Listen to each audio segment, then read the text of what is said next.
So let's introduce our next panel as we think about the way that we are going to move forward from here. I'd like to introduce three finance ministers and economy ministers from around Europe who will be able to provide us with some answers and some clarity on their countries, including Italy, and how they will move forward from here. So let me introduce our next panel. Let me just make sure I've got the list in the right order. Roberto Gualtieri, the Italian Minister of Economy and Finance.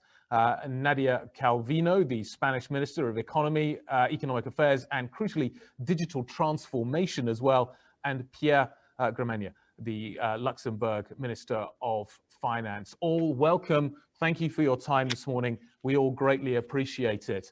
Mr. Gualtieri, let me start with you first of all. Italy, as we were just hearing, has a huge challenge in absorbing the funds that are now being provided as a result of NGE. Is the bureaucracy up to it? How can we ensure that corruption will not diminish the effect here?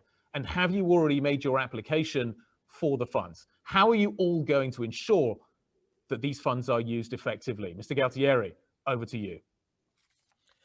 Thank you. Good morning to everybody. It's a pleasure for me to participate, unfortunately this time only virtually, to the Rome Investment Forum 2020, which has been so far and is also with this new edition a very important forum for discussing crucial issues relating to economic policy at euro area level, financial integration, and many of the points, of course, that now bring us to discuss about this extraordinary opportunity that all member states have to have for the first time a very, very effective coordination between monetary policy and fiscal policy, and also new tools at EU level for increasing our investments. And this is really a historical challenge. And let me first express how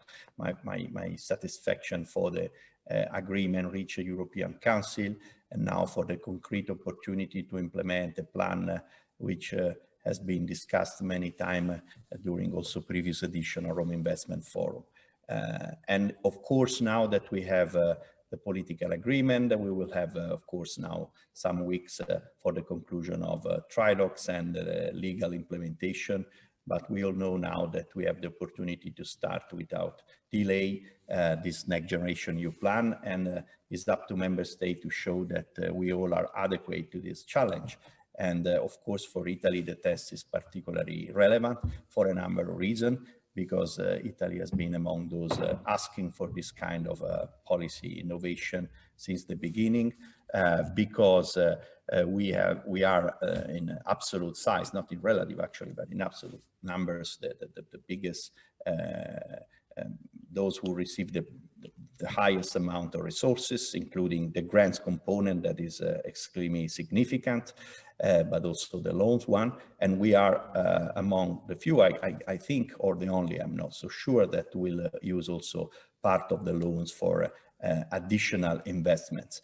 And of course, because we have experienced in the past difficulties to put to the ground investments, public investment at the adequate level. So we have a challenge, which is, of course, to design a sufficiently ambitious plan, a plan which is not aimed only to increase the resources for investment, but also to address some of the structural difficulties, problems of the countries, and the plan we are defining is actually doing so, and is extremely ambitious, I would say. But then, of course, there is also the other side, which is the governance, the implementation, and as everybody know, on this there has been also political discussion in the recent term, exactly because this is a crucial problem.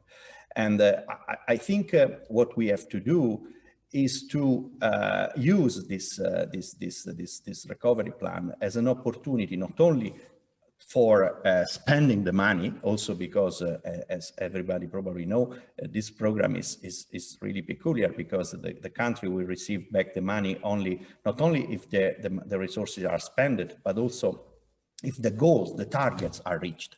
And so it's important to spend the money and to spend well the money. But what we should do, and this I would call it the meta reform, the reform of the reforms, use this extraordinary challenge as a way also to improve the quality of our public administration. So the public administration that will be able to spend all these resources to meet these targets will be a new public administration, more efficient. So is the reform of the reforms, let me call like that. And that's why I think, beyond the political discussion, what is really relevant is to find the right balance between a function of coordination, because we need that, because the projects are not projects attributed to a single administration. They are complex projects. Digitalize all the public administration, do social housing across the country. So you don't have one single administration who is in charge and you say, okay, spend the money. No, it's innovative, especially with the combination of reforms. So you need someone to coordinate the various administration at various levels. At the same time, you need that administration take the full ownership of the project and grow while implementing this kind of innovative project, so that at the end we will have a better public administration. So this is the real mix that we have to define, and we are going to work now in the detail of this dimension of the governance of the plan, exactly to reach these two goals: to have a proper coordination functions, at the same time to have the full ownership of the public administration and the capacity of it to grow, to improve in quality during these 6 years of the implementation of the program. And if we do so, we have indeed a unique opportunity to not only to give a counter-cyclical answer to the crisis, what we are actually already doing with very significant fiscal stimulus, but to do something more important and more needed for a lot of time, by the way. So to increase our growth potential in a structural way, and to have the possibility by growing across the frontiers of digitalization, of sustainability, of competitivity, of social and territorial cohesion, also to be able to put our public debt on a downward path while increasing our growth. So to have a different policy combination that would be able at the same time to have a fiscal consolidation and more growth and employment is really a unique opportunity for a country like Italy. We can do because we have additional resources, otherwise we will not be able to do like that.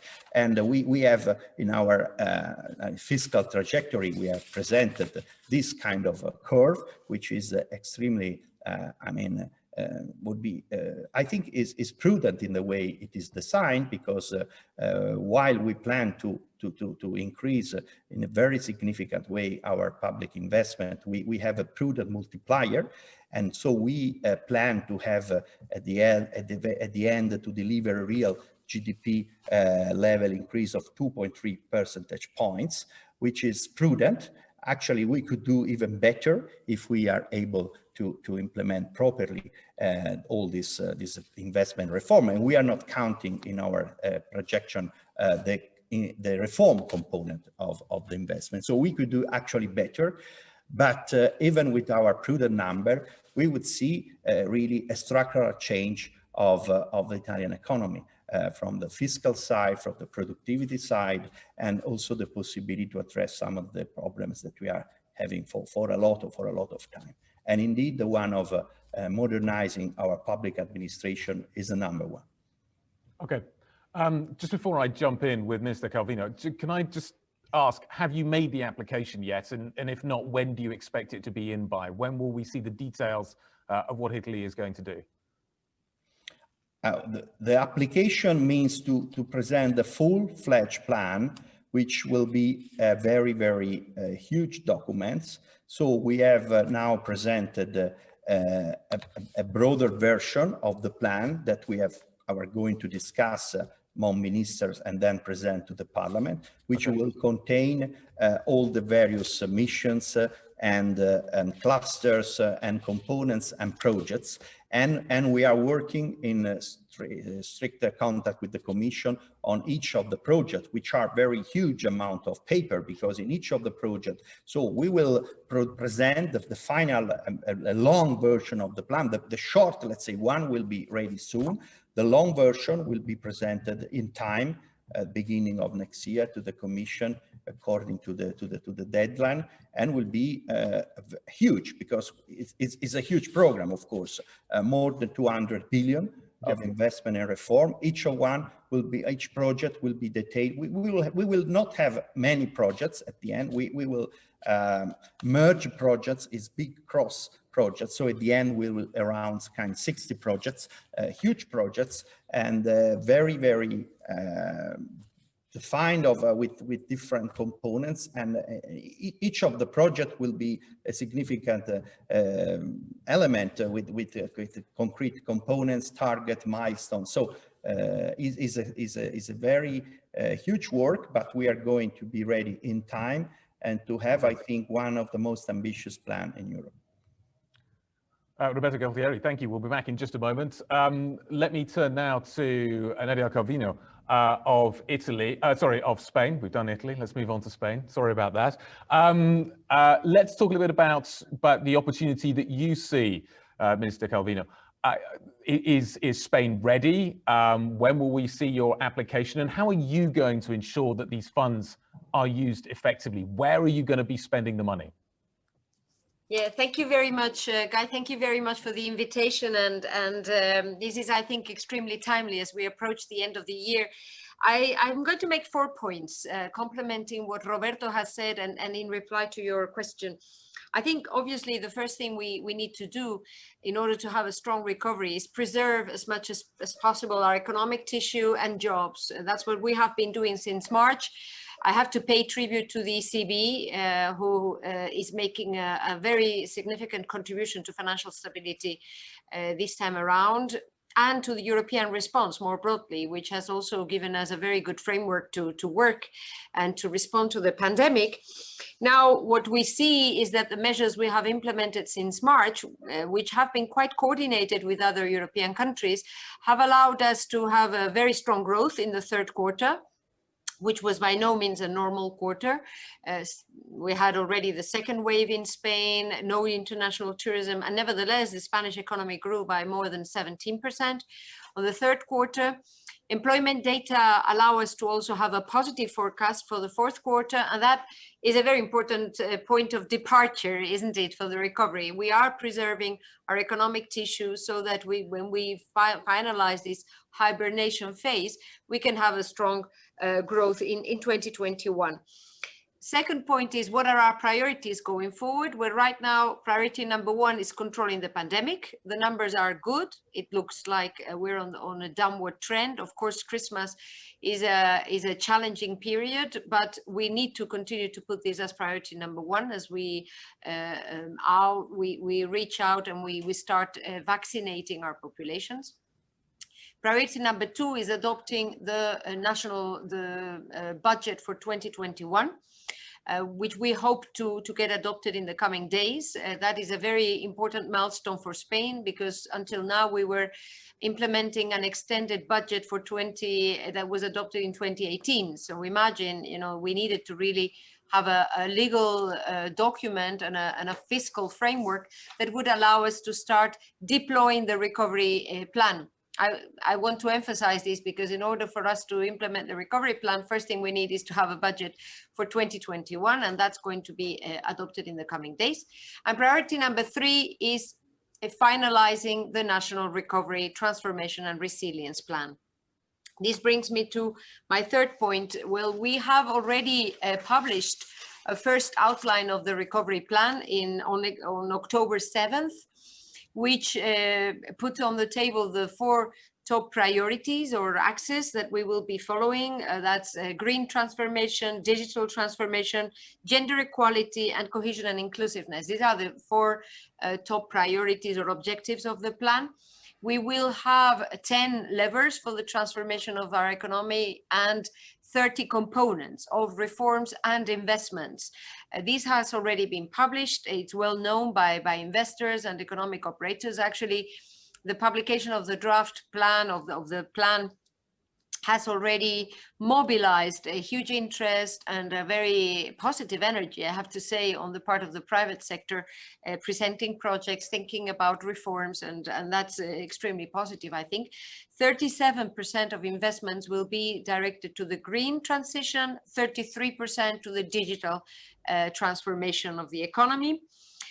And we are going to mobilize this 140 billion in grants and loans in the coming 6 years, and we are interested in strongly front-loading these investments so that we kickstart growth already in 2021. So we have foreseen in our draft budget for 2021 already 27 billion of investments, which will come from the Next Generation EU instruments. And my final fourth point is, like Roberto was saying, in the case of Italy, our numbers suggest or point towards a potential impact on growth above 2% already in 2021. Mid to long-term impact of potential growth in Spain exceeding 2%, which is very important. I mean, alongside the short-term impact of investments, we are going to undertake ambitious reforms which would reinforce the potential impact and the potential growth impact of these funds. And in order to ensure that as of 1st of January 21, we can start unfurling, deploying this recovery plan on top of the budget, we are also working on an executive order, a royal decree law, which we hope to get adopted by the end of the year, which will eliminate bottlenecks, bureaucratic requirements, which do not add value to the appropriate control of public expenditure. And so we hope that by beginning of next year, we will already be able to deploy with a good rhythm this reform and investment plan so that it starts to have an impact already in 2021. Nadia, thanks very much indeed. Yes, some useful and interesting points in there in terms of front loading and ensuring that there is an early impact that can then cause momentum within the economy. Let's bring in our final panelist, Pierre Gramagna, the finance minister from Luxembourg.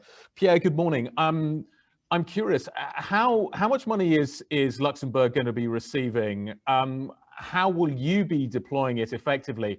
And critically, you are one of the finance centers within the European Union. And I'm wondering how the public-private relationship will work in this case, and whether or not the finance sector can turbocharge some of the funds that are being deployed here and give the economy an even greater push than the public money, is already going to be providing as part of NGE.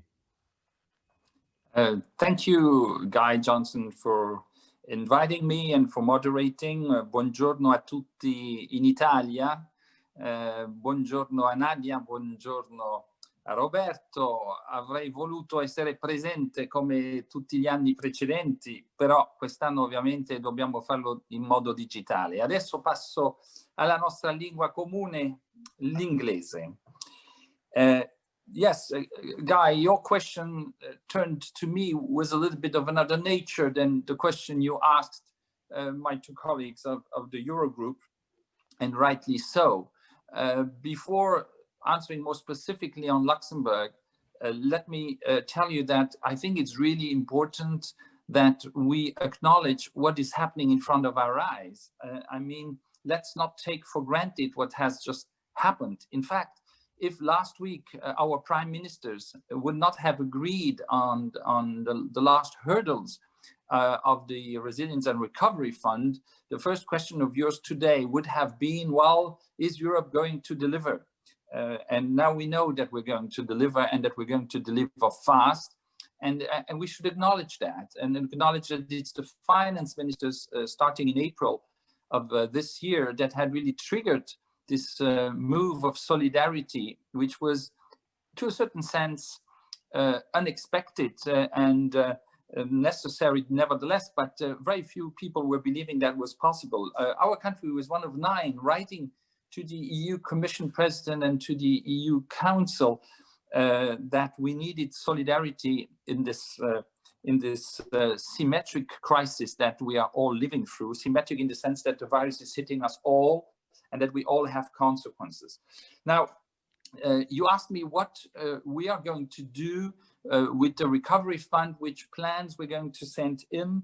I have to disappoint you or to reassure you in the sense that Luxembourg will get very little support from the Recovery and Resilience Fund and will pay a multiple, a huge multiple of what it receives. But that's what solidarity is all about. And we were advocating the Corona bonds back in March, but I think that what we're doing here is much better than the Corona bonds because we focus on quality investments, and we want that this recovery will deal with the 2 main challenges that we have, which is the green and climate transition on the one hand, and the digital transition on the other hand. Now, we've moved in Luxembourg from a balanced budget that we were expecting this year to a deficit of the budget of the central government that will be around 7% instead of being balanced. So you see that the impact has been strong in all countries. Now, the good news is that the Commission as well as the National Statistical Office is forecasting that the decline of GDP will not be 6% as anticipated, but only 4.5%. Which is good news, and that next year, that's a little bit less good news, the recovery is not going to be 7 as expected, but also around 4%. What does it tell us? And I think it's similar for most countries, is that basically in the years 20 and 21, we will have no growth. So we have to deal with that. And the answer to that is, in my opinion, very simple. The answer is investment, investment, investment. We have to learn, and we have learned from the crisis of 2008, where we focused too quickly all over Europe and in the central bank to budgetary discipline, and that hurt us a lot. In fact, the investment gap has been prolonged since 2008 until now in most European countries, my country being a little bit an exception here to the rule. But we have learned from it, and the ECB has shown with its very dynamic monetary policy and easy money and low interest rates, like Mr. Panetta has rightly underscored, that this is the right answer at this time. And we have the continuation of those measures right through the whole year 2021. That is quite important. So in Luxembourg, we're going to invest a lot, more than 4% of GDP next year.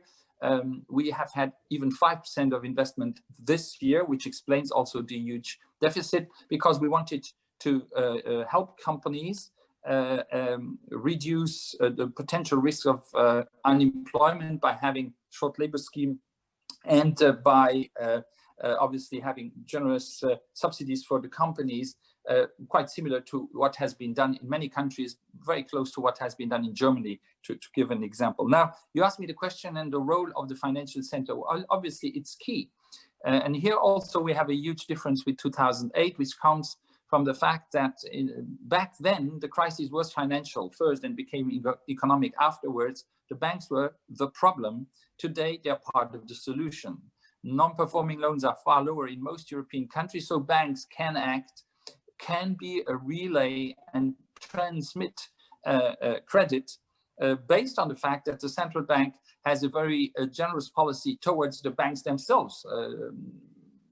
Vice President Panetta mentioned the TLTRO that have been extended and that are extremely favorable. So the banks are ready to help, and they are trying to do it. But as some have mentioned, I think Mr. Panetta mentioned that too, investors are very cautious at this junction, and it's quite understandable because of the uncertainty in the market.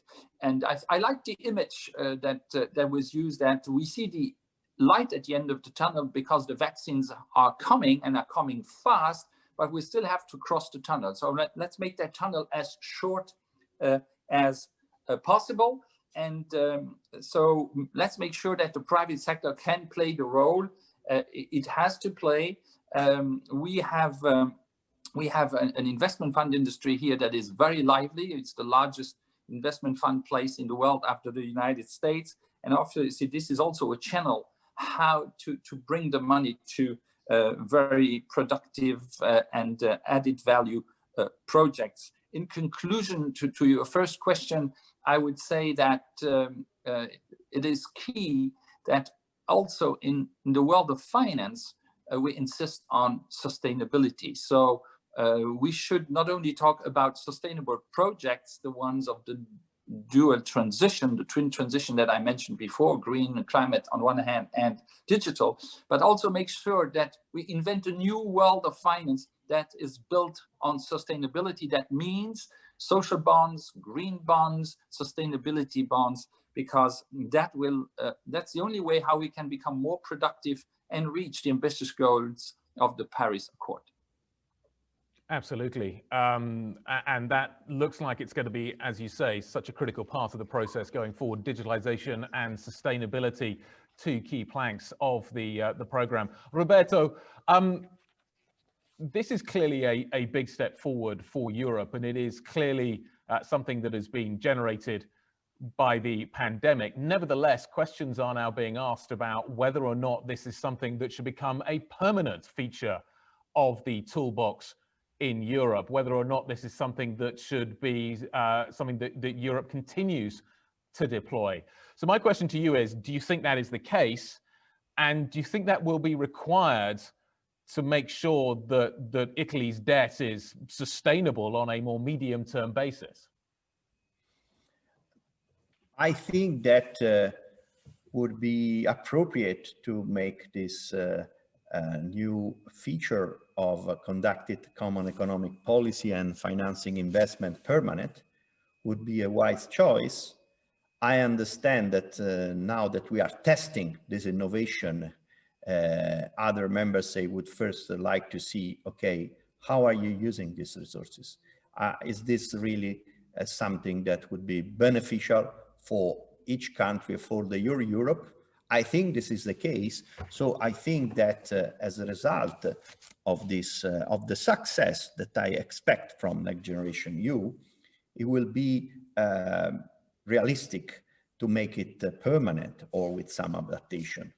But of course, now I have to say, and I'm a strong advocate, of course, of permanent, more, let's say, advanced features of governance, the EU area level, I think is first up to the country which are more beneficiary to show that we are able to do the best from this resource. So it really depends. So the more we will be able to make of this plan a success, the stronger will be the case for a permanent feature with a fiscal capacity, being also borrowing capacity and common investment for common goals, which I think is something Europe needs, as it needs a permanent macroeconomic stabilization function, shock absorption capacity. And of course, it needs also the completion of the banking union, because now we are talking about one side of the coin, which is the public money put on the ground, which is very important.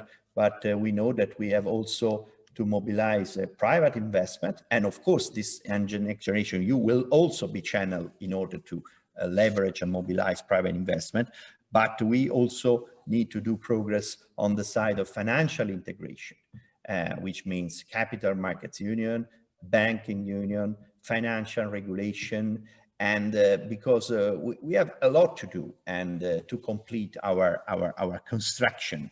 And these two elements, a more advanced governance on the fiscal side, a better and more deep financial integration would be the progress that we will need to define together and deliver also in the next years. And we have started because we have agreed on the ESM reform in order to anticipate the introduction of the common backstop of the banking union, which is leg number 2. And now we need to do the leg number 3, which is fundamental, and it is which is a common guarantee on deposit, which is also essential to unlock a stalemate that we have seen for so many time, which is the one between home and host, because home say, okay, let's soften this limits to a more efficient use of capital and liquidity across jurisdiction and across member state within the banking union, which is right. We need this to be done. But on the other side, hosts say, okay, but we need to safeguards, and without the daddies, we will never see a consensus on more, let's say, integration, let's say, banking union integration file. So these are all things interconnected, and which are crucial because we need a triangle, monetary policy, and we are very good on that side. We have heard Panetta, we have seen how now with the toolbox that was created also with Mario Draghi, now we are able to do very efficient monetary policy operations. And we have now fiscal policy at the new level of coordination with monetary policy and with borrowing capacity. We need now to move forward on financial integration, which is equally essential. Okay, Nadia, do you think it'll become permanent? Do you think progress can be made, as Roberto talks about, on the financial front as well? We've mentioned the reforms of the ESM, which is going to allow the SRM to become more effective. What is your expectation? Is this a big step forward? If we can deliver this NGE effectively, can it become a permanent feature? I think that the different actions we have taken since March are a very important step forward. Starting with the new liquidity instrument, of course, starting with the ECB instruments, of course, and then the new liquidity instruments that we adopted in the Eurogroup. Let me remind everybody that we have created, in a matter of weeks, a new instrument to finance national treasuries called SURE, in order for us to have good financial conditions for our short-term work schemes. And these instruments have proven to be essential in a country like Spain, for example, to avoid the vicious circle that normally happened in previous crises, where even a relatively small drop in GDP would generate massive job losses. Now, this time around, we had 3.4 million workers under short-term work schemes protected in the spring. Now we are around 700,000 workers in the second wave, which shows that these instruments have been very efficient, not only to protect them in the worst moment of the pandemic, but also for them to be rehired by the companies and for companies to have a flexible instrument. Now, I think this is a massive step forward. That for the first time, we have not only backstops for the banks and for the companies, but backstops for the people, funded by the EU. And it is the embryo of a counter-cyclical instrument that Spain had been defending for the past 2.5 years, and it has become a reality in a matter of weeks. So on top of what Pierre was saying before, that we should not underestimate what we have achieved in the last months in terms of the next generation EU instruments, we already have been making history, if I may, in the spring with these new instruments. Now, on the next generation EU, for the first time, we're talking about European debt to fund a European response, which is not only encompassing loans, but also grants. And therefore, it is, in a way, the first time that we have agreed that we will borrow together to invest together in our common future. And I think that politically, this is a massive step forward. Now, I think that we should get this done. We should deploy our recovery plans. We should make this an instrument that has a counter-cyclical impact, and thus the importance of front-loading investments, as I mentioned in my previous reply. And then this success will certainly pave the way for having a more stable, counter-cyclical, stabilizing fiscal instrument for the Eurozone and more broadly for the EU as a whole, which we have been defending also for years. And my final reflection on the financial sector, also Pierre was emphasizing that thanks to the reinforcement of the banking union instrument, and also thanks to the restructuring that the financial sector has undertaken in the last 10 years, at least in the case of Spain, there has been a very significant reinforcement of the balance sheets of the banks.